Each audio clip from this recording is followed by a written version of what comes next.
Oi pessoal, tudo bem? Aqui é Letícia Oliveira, da Academia do Neurodesenvolvimento. Hoje eu vim dar uma orientação para vocês de atividade para trabalhar funções executivas. Um dos materiais que eu utilizo é o Piafex, né? Que é um material para estímulo de funções executivas. Então já vou mostrar aqui na prática para vocês uma atividade, né? Então, com esses materiais a gente trabalha sequência lógica, né? Você de repente, que é professor, já tem materiais, imagens, né, de sequência lógica, então você pode trabalhar aí com a sua criança. Então vamos criar uma história. Aqui tem a imagem de uma criança lendo, aqui de uma criança, né, estudando, realizando uma prova, e aqui de uma criança ouvindo música. Então a gente vai pedir a criança para poder criar uma história. Então vamos lá. João, cria aqui uma história para mim. Aí vai lá. Aí João conta a história para você, né? Primeira imagem.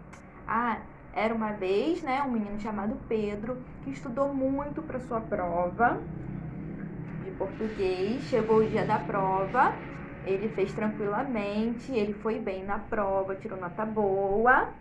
E em recompensa, né, de ter estudado bem, ter tirado uma nota boa, ele foi ouvir música, que é uma das atividades que ele mais gosta, né? É para relaxar. E vocês também vão aproveitar e trabalhar a educação emocional. E aí vai perguntar: e no final da história, como que a criança ficou, né? Como é que ela se apresentou? Qual foi o sentimento? Aí a criança que você está atendendo vai responder: ficou alegre, né? E aí se a história foi diferente, vamos dizer, a criança estudou pouco, né? Não foi bem na escola e ficou chateado, zangado, triste, enfim, né?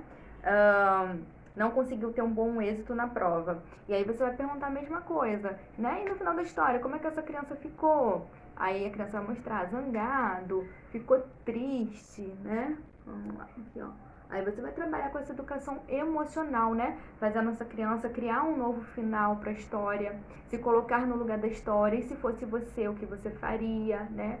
Qual seria o seu procedimento, seu planejamento. E trabalhando essa educação emocional, a gente vai trabalhar controle inibitório e funções executivas. Então, dessa forma, nós trabalhamos com a criança, né? Efeito de causa e consequência. A gente trabalha organização de ideias, né?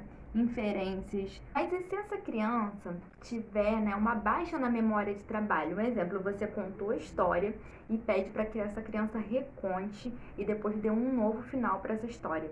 A criança ela não consegue organizar as imagens. Então a gente vai utilizar um recurso apoiador, né, um recurso externo que sirva de apoio para a criança. Então a criança ela não consegue, são apenas 3 imagens, mas ela não consegue organizar, montar essa sequência lógica de organização. Então você vai utilizar números que vai servir como apoiador, né? Então a cena 1, a cena 2 e a cena 3. Dessa forma você vai pedir para essa criança recontar a história para você, tá? Você vai utilizar esse recurso apoiador sempre? Não. Só enquanto essa criança estiver em treinamento para melhorar essa questão da memória de. Agora vamos falar um pouquinho da inferência, né? Que é quando a gente modifica, né, ações, né, que vai interferir aqui e modificar o meu comportamento.